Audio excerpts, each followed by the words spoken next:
The O'Reilly Factor is on tonight. Confidential documents obtained by Fox suggest that people inside the administration just 1 week before the website launch had fears that it may fail. More problems for Obamacare. Just how much did the White House know about the impending Obamacare website disaster? And why didn't they do anything to stop it? We'll have a report. Someone asked me for a cigarette, and by the time I got my hands out my pocket, I was getting hit by 4 kids. A new wave of knockout assaults blindsides innocent victims. We'll tell you what's not being said about this growing trend of violence by predominantly black youths. I've got some advice for him. He should get a lawyer, and a darn good one, because he's going to need it. Charges are dropped against 2 Florida teens accused of bullying a young girl to suicide. Now the sheriff who tried to make an example out of them could find himself in court. A Factor exclusive, the sheriff enters the no-spin zone to respond. Caution, you are about to enter the no-spin zone. The Factor begins right now.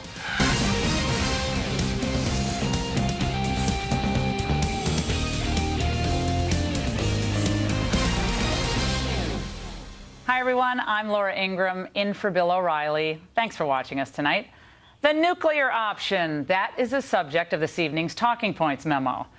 Today, breaking 225 years of precedent, the U.S. Senate voted 52-48 to invoke the so-called nuclear option, allowing confirmation for most presidential nominees by simple majority.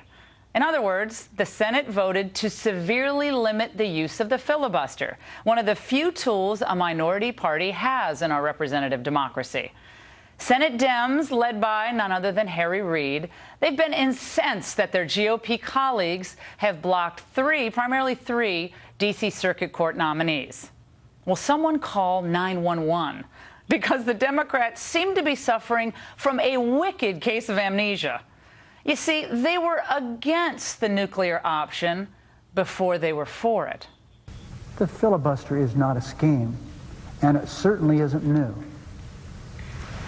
The filibuster is far from a procedural gimmick. It's part of the fabric of this institution we call the Senate. And what about then Senator Obama's view? The American people want less partisanship in this town, but everyone in this chamber knows that if the majority chooses to end the filibuster, if they choose to change the rules and put an end to democratic debate, then the fighting and the bitterness and the gridlock will only get worse. By the way, the president was supporting, of course, what Harry Reid decided to do earlier today. This, folks, is amazing.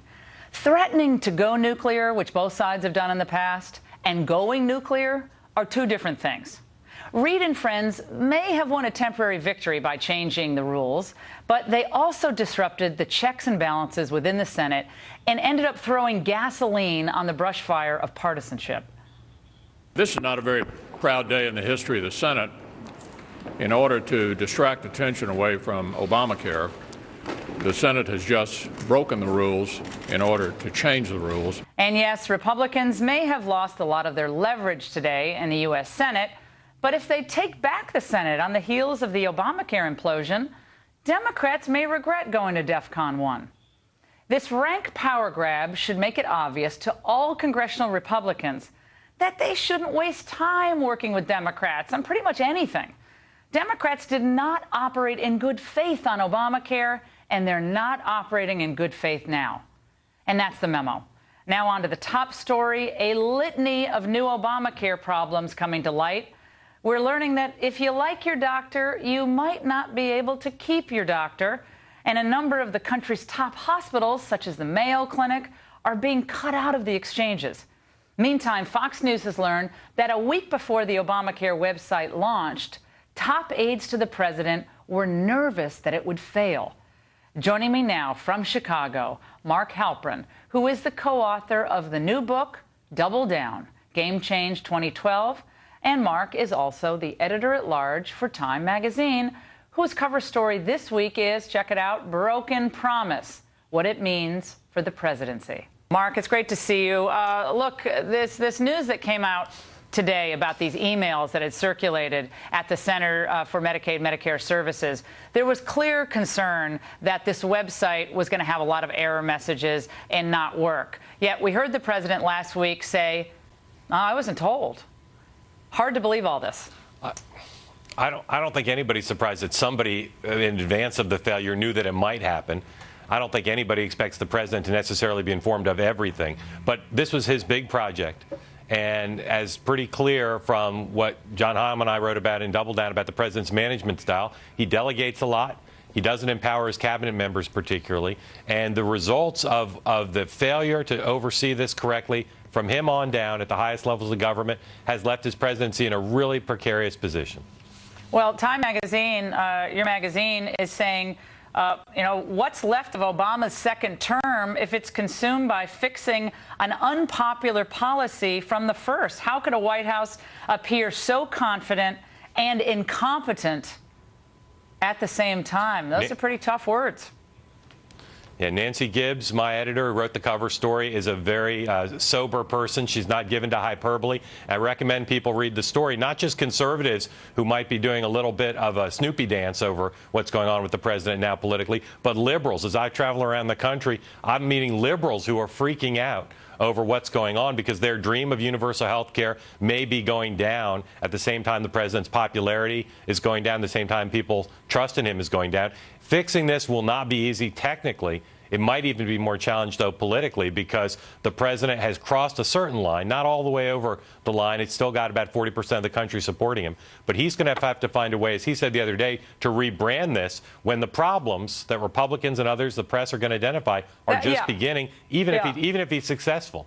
Well, let me just say, that's part of the issue, is it not? I mean, the president always seems to see things in terms of political solutions or political responses. So the response here is, we got to rebrand, we got to sell it differently, we got to have a new ad, we have to have the website have more colors, whatever it is.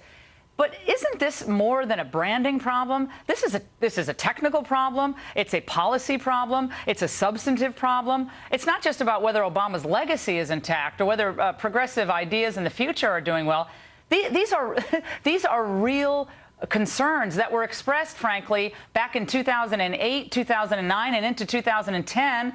And forgive me, but I don't think Time Magazine was doing cover stories on a lot of the concerns that were raised back then that were routinely dismissed by many in the media as ideological, as just mean-spirited. Turns out most of the Republican concerns about Obamacare were right. Laura, there's no doubt that the press failed to scrutinize this program at the time of passage and during the context of the president's reelection. I think any reporter who would argue otherwise would be putting their head in the sand. As we write in Double Down, the problem for the Republicans in the reelection context was Republicans nominated Mitt Romney, a guy who was not very well positioned, to say the least, to make the case against Obamacare because he passed a health care plan in Massachusetts. You guys looked at, but you guys were crawling all over. I'm using you guys as you represent all the media, but you know what I'm saying. I mean, the media, they were crawling all over the technical details of his business dealings. They called him a vulture capitalist. They went after all of his, the takeovers, these companies, who was fired, who was not. They went into real detail about that, but the actual Obamacare law and the predictions of hospitals not taking insurance, doctors retiring, costs going up, those were real concerns that the media, for the most part, just kind of like, no, well, this is a good idea for people to get covered. There was a difference. Romney was covered with great scrutiny, and this policy was not. Laura, you want to re-rack the tape from what my previous answer? I think the press, anyone who denies that there was a failing is true. But at the same time, Republicans did not run against this, in part because Mitt Romney didn't. Well, I agree with you on that. Barack Obama knew that he wasn't going to run for re-election defending the program. It's a part of the flaws of the way media works. If the candidates aren't talking about it, it gets less coverage. But there's no doubt a disservice was done to the country and even to liberals who want this program to succeed because it didn't get scrutiny on passage and then again when the president was running for re-election. And our cover story in the magazine lays all this out, as well as just how deep the president's predicament is right now, politically and substantively. All right, Mark, thanks so much. And up next on the rundown, Republicans have a new plan of attack on Obamacare. But is it going to work? We'll debate it. And later, charges dropped against two girls who were very publicly accused of bullying a classmate to death. We'll talk to the sheriff who brought those charges in a Factor exclusive coming up.